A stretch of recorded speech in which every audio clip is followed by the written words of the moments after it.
అందరికీ నమస్కారం అండి. తెలుగు కథలు బై లహరి ఛానల్కి స్వాగతం. గుమ్మంలో రిక్షా వచ్చి ఆగేసరికి గతుక్కుమంది సావిత్రి. తెల్లారేసరికి ఎవరొచ్చారు చెప్పమా అనే ఆలోచనల్లో పడింది. రావలసిన వాళ్లంతా రానే వచ్చారు. వీళ్లతోటే వేగలేకపోతూ ఉంటే వీళ్లకి తోడు ఇంకా ఎవరొస్తున్నారు అనిపించింది. ఆమె ఆలోచనలు అలా ఉండగానే పాల కోసం వెళ్లిన చిన్న కొడుకు వీధిలో నుంచి వస్తూ, అమ్మా, పాలు ఇంకా తీయలేదట, అరగంట పోయాక రమ్మన్నారు ఖాళీ గిన్నె అక్కడ పెట్టి. అంతలోనే ఏదో గుర్తొచ్చిన వాడిలా, అమ్మా, ఎవరో చుట్టాలొచ్చారే అన్నాడు. ఎవరో ఒకరు చుట్టాలు వస్తూ ఉండడంతో సరదాగా ఉంటుంది వాడికి ఈ మధ్య. ఎందుకంటే వాళ్లు వెళ్లేటప్పుడు ఎంతో కొంత డబ్బులు వాడికిస్తున్నారు. అది వాడి సరదా. ఆ మాటకి పరధ్యానంగా అని మాత్రం అని ఊరుకుంది. ఆమె మనసులోని భావాన్ని అర్థం చేసుకోలేదు ఆ కుర్రాడు. అందుకే, అది కాదే, వాళ్లతో 2 పిల్లలు కూడా వచ్చారే, నేను చక్కా ఆడుకోవచ్చు అన్నాడు. ఆ మాటతో గుండెల్లో రాయి పడింది శారదకి. ఆ బాధని బయట పడనీయకుండా సర్లే అని మాత్రం అనగలిగింది. తల్లి పరిస్థితిని అర్థం చేసుకోలేని ఆ కుర్రాడు, అమ్మా, నేను చక్కా తాతగారికి ఇలాగే జబ్బు తగ్గకుండా ఉంటే బావుండు కదే, నేను చక్కా బోలెడు మంది చుట్టాలొస్తారు అన్నాడు. ఆ మాట వాడి నోటంట వెలువడిందో లేదో వాడి వీపు మీద 5 వేళ్లు అచ్చు పడిపోయినట్లు పడింది దెబ్బ. అంతలోనే వీధిలో నుంచి గట్టిగా ఏడుపు వినిపించింది. తను కొడుకుని కొట్టింది, వాడిక్కడే ఉన్నాడు, మరి ఏడుపు వీధిలో నుంచి వస్తోందేమిటి చెప్పమా అని ఆశ్చర్యపోతున్నంతలో మరింత బిగ్గరగా వినిపించింది ఏడుపు. మావయ్య, దేవుడు నీకింత అన్యాయం చేస్తాడు అనుకోలేదు. నీకేమంత వయసైపోయిందని ఆ దేవుడికి నీ మీద కన్నుపడింది అంటూ ఇంక ఏవేవో రాగాలతో ఏడుస్తూ లోపలికొస్తున్న ఆ ఆడ చూస్తూనే సావిత్రికి భయంతో పాటు చిరాకు కూడా వేసింది. ఆ వచ్చినావిడ తన మామగారికి వేలు విడిచిన చుట్టరికం, బాగా దూరపు చుట్టరికం అనే చెప్పాలి. అది చూసిన సావిత్రి కర్తవ్యం గుర్తొచ్చిన దానిలా పరిగెత్తుకుంటూ ఆ వచ్చినామె దగ్గరకు వెళ్లి ఓదార్చడం కోసం ఆమెను పట్టుకుంది. సావిత్రిని చూస్తూనే ఆమె అక్క అంటూ దీర్ఘం తీయిస్తూ ఏడుపు మొదలెట్టి మామయ్యకి ఇలా అంటూ పెంచింది. ఆ మాటలకి సావిత్రి, ఊరుకో సుగుణ, మావయ్యకేమీ కాలేదు, బాగానే ఉంది అంది. ఆమె మీద ప్రేమ కన్నా ఆవిడ గోల భరించలేకపోవడంతో అడ్డుకట్ట వేయడానికి. అయినా సుగుణ ఏడుపు ఆపటం లేదు. అది ఓవర్ యాక్షన్ అనిపించింది సావిత్రికి. కాని ఏమీ అనలేని పరిస్థితి. నా డబ్బులు ఇయ్యండమ్మా, నా కవతల బేరాలున్నాయి అన్న మాట వినిపించి వీధి వైపు చూసింది సావిత్రి. రిక్షావాడిలా ఉన్నాడు. అంటే ఈవిడ డబ్బులివ్వలేదన్నమాట. ఈవిడ సహజ లక్షణం చూపడం అప్పుడే మొదలెట్టిందన్నమాట అనుకుంటూ ఉండగానే, ఇస్తాన్లేరా బోడి డబ్బులు, నీ డబ్బులేవైనా తినేస్తానా ఏంటి? 4 అడుగుల దూరానికి 15 రూపాయలు గుంజుతున్నావు, ఆ మాత్రం ఆగలేవేంటి? చిల్లర లేదన్నానా అంది ముక్కు ఎగబీలుస్తూ. అంతవరకు ఆమె ప్రవర్తనను భరించి భరించి ఉన్నాళ్లా ఉంది. ఇక ఆ మాటలు వినగానే ఆగలేక, చాల్లే అమ్మా, ఒరేగిరే అంటే పడ్డానికి లేరు. తెల్లారేసరికి మా గొప్పోటి బేరం తగిలినది. నీలాంటి బేరాలు 2 తగిలితే శాన అంటూ కొన్ని బూతుల్ని కలిపి వరుసగా 4 తిట్లు తిట్లి డబ్బులిమ్మన్నాడు. ఆ మాటకావిడ సావిత్రి వైపు తిరిగి, ఈ వెధవలింతే అక్క, నా దగ్గర చిల్లరలేదు, ఓ 15 రూపాయలుంటే వాడి మొహాన కొట్టు అంది.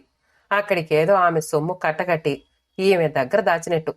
ఆ మాట విన్న సావిత్రి చేసేది లేక బీరువాలో నుంచి 50 కాగితం తీసి ఆమెకిస్తూ, చిల్లర లేదు సుగుణ, వాణ్ణే ఇమ్మను అంటూ అందించింది.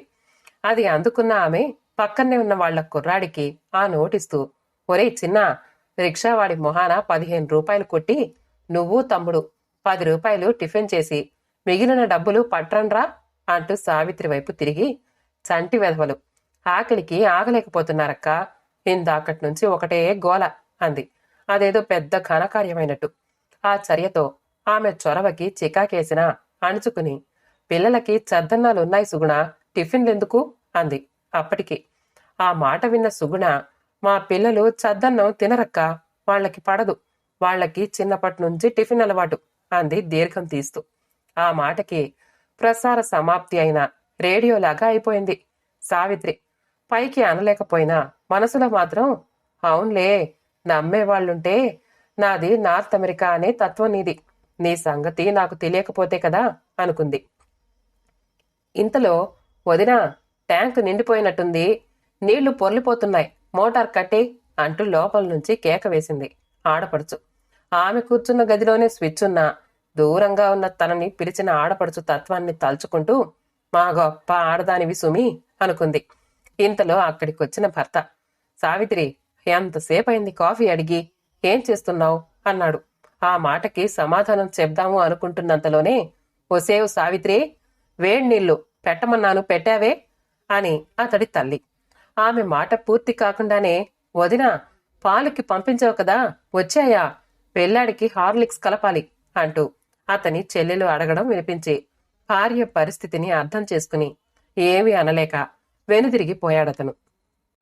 అతడు అటు వెళుతూ ఉండగానే పని మనిషి కొడుకొచ్చి, మా అమ్మకి జ్వరం, ఈ పొద్దు రానంది అంటూ చావు కబురు చల్లగా చెప్పాడు.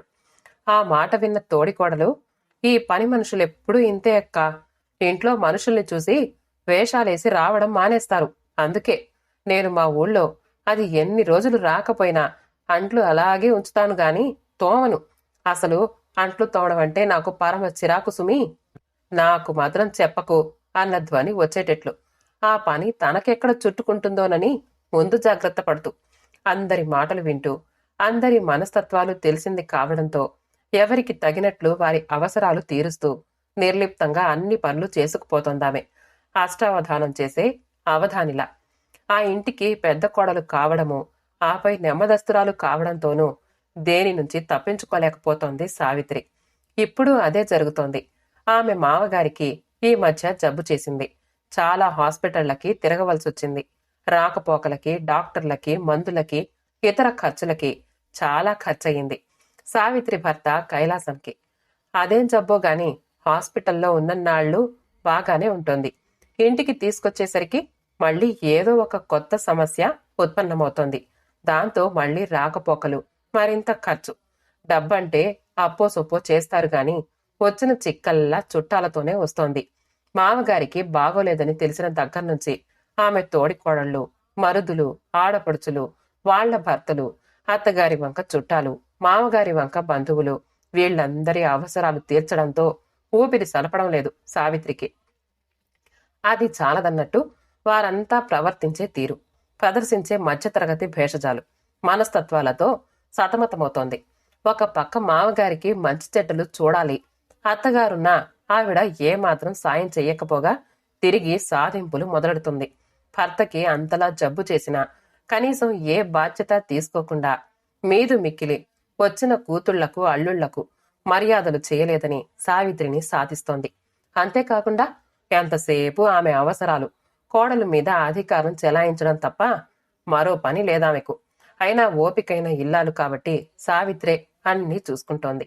1-2 రోజుల కోసం వచ్చిన బంధువులకి పని చెప్తే బాగుండదు కాబట్టి ఇంటికి ఇంటెడు చాకిరీ చేసుకుంటూనే వచ్చిన వాళ్లకు మర్యాదలు చూస్తోంది.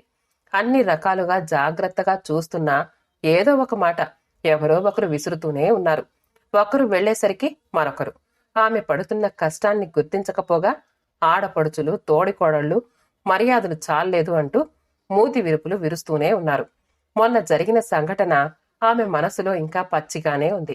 గుర్తొచ్చినప్పుడల్లా ముల్లుల్లా హృదయాన్ని పొడుస్తూనే ఉంది. అయినా కన్నీరు పెట్టడానికి కూడా అవకాశం లేక లోపలే కుమిలిపోతోంది. ఆ మధ్య 2 రోజులు కొళాయిలు రాలేదు. ఆ రోజే వచ్చింది. అరగంటలో కట్టేస్తాడు. ఇంటి నిండా చుట్టాలు. ఊపిరి సలపని పనితో ఉండడంతో ఆడపడుచుతో, సుశీల, పనిలో ఉన్నాను, కొంచెం 4 బిందెలు నీళ్లు పట్టు, ఈలోగా మామగారికి మందులిచ్చేసొస్తాను అంది. కొళాయి కట్టేస్తే తాగడానికి మంచినీళ్లుండవని ఆమె ఆతృత. అందుకే ఆడపడుచుకి చెప్పింది. ఆ మాట విన్న ఆడపడుచు సర్రుమని లేచింది. మేమేవి గతిలేక మీ ఇంటికి రాలేదొదినా. నాన్నకి ఒంట్లో బాగోలేకపోతే చూడ్డానికొచ్చాం గాని మీ ఇంట్లో చాకిరీ చేయడానికి కాదు. నీకంత కష్టంగా ఉంటే చెప్పు, వెళ్ళిపోతాను. అంతేగాని ఇలా పనులు చెప్పి చిన్నబుచ్చడం మంచిది కాదు అంది కోపంగానే. ఆ మాట విన్న అత్తగారు కూడా కూతురి పక్కనే చేరి సావిత్రి మీద విరుచుకుపడింది.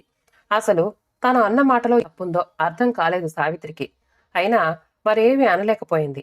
ఇంకేదో జరుగుతుందని ఊహించిన తోడికోడలిద్దరికీ నిరాశే ఎదురైంది. అంత జరుగుతున్నా ఇద్దరూ చోద్యం చూస్తున్నారే గాని ఏ ఒక్కరు బిందెడు నీళ్లు పట్టలేదు. ఏమీ ఎరగనట్లే సావిత్రి దగ్గరికెళ్ళి వాళ్ల మనసుల్లో ఉన్న కసినంతా తీరేటట్లు అత్తగారు ఆడపడుచుల మీద రకరకాల మాటలన్నారు.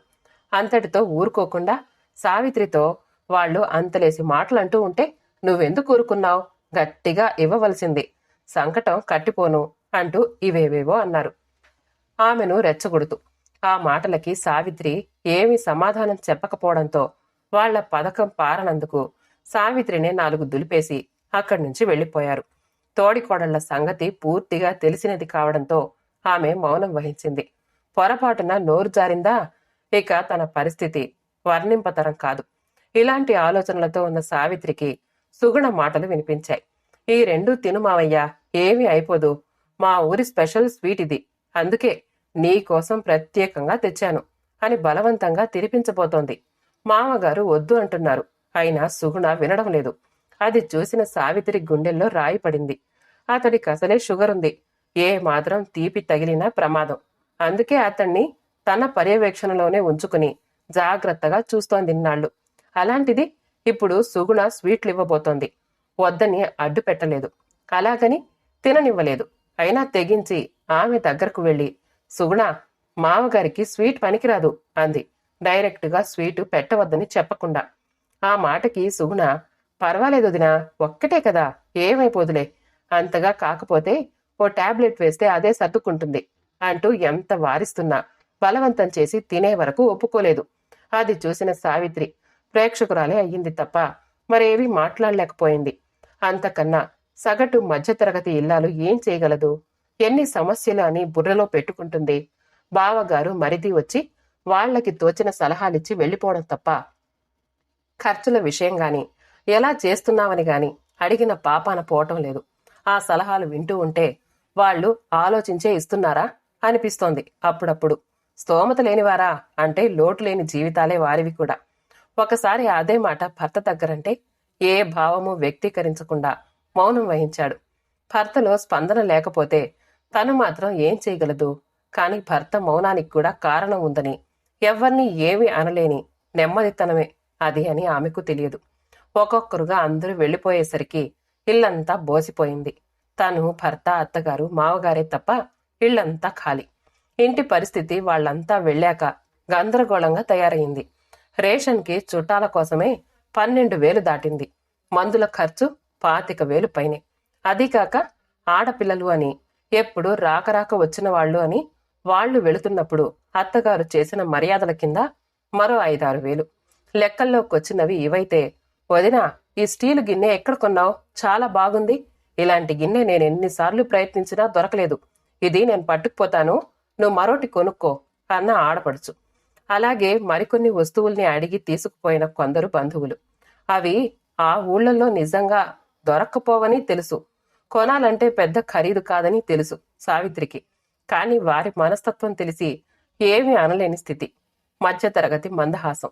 అలా వస్తువులు భద్రంగా వెళ్లినవి కొన్నైతే ఇష్టం వచ్చినట్టు ఎవరు పడితే వాళ్ళు ఆపరేట్ చేయడం వల్ల రిపేర్కొచ్చిన టీవీ, కోడు విరిగిపోయిన డైనింగ్ టేబుల్, సన్మైకా ఊడిపోయిన డబుల్ కాట్, రిసీవర్ విరిగిపోయి మాటలు సరిగ్గా వినపడని ఫోన్.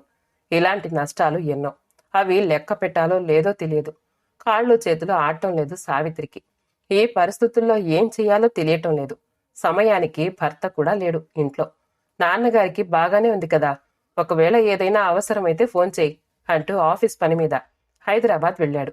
అత్తగారు కూడా కూతురు చాలా రోజుల నుంచి రమ్మంటోంది, ఎలాగూ కైలాసం వెళ్లే తోవలోనే కదా దిగబెట్టిస్తాడు అంటూ అత్తడితో బయలుదేరింది. జబ్బు చేసిన మనిషి ఏ క్షణంలో ఎలా ఉంటుందోనని మనసులో ఒక పక్క భయంగా ఉన్నా ఉండమని ధైర్యంగా చెప్పలేని సావిత్రి కోరుకుంటున్నది ఒక్కటే, అందరూ వెళ్లిపోయి తనొక్కరితే ఇంట్లో ఉన్న వేళ మామగారికి ఏమీ కానివ్వకు భగవంతుడా అని. అంతేకాకుండా అనుకోని విధంగా మామగారికి ఏమైనా జరిగినా అంతమంది బంధువుల్ని రానివ్వకు దేవుడా అని. అయినా ఆమె మొర ఆలకించలేదా భగవంతుడు? ఆమె భయపడినట్లే ఆమె ఒక్కరితే ఉన్నప్పుడే మామగారిని తీసుకుపోయాడు. బంధువులు వచ్చినా రాబందుల్లా మాత్రం ప్రవర్తించకుండే సుద్బుద్ధి వారికి ప్రసాదించు స్వామి అని మౌనంగా భగవంతుణ్ణి ప్రార్థిస్తోంది. అంతకంటే ఏమీ చెయ్యలేని ఆ మధ్యతరగతి ఇల్లాలు. కథ సమాప్తమండి. కథ నచ్చితే లైక్ చేయండి, షేర్ చేయండి, కామెంట్ చేయండి. మా ఛానల్ తెలుగు కథలు బై లహరిని సబ్స్క్రైబ్ చేసుకోండి. ఆల్ అనే బెల్ బటన్ని నొక్కండి. మళ్ళీ కలుద్దాం ఇంకో మంచి కథతో.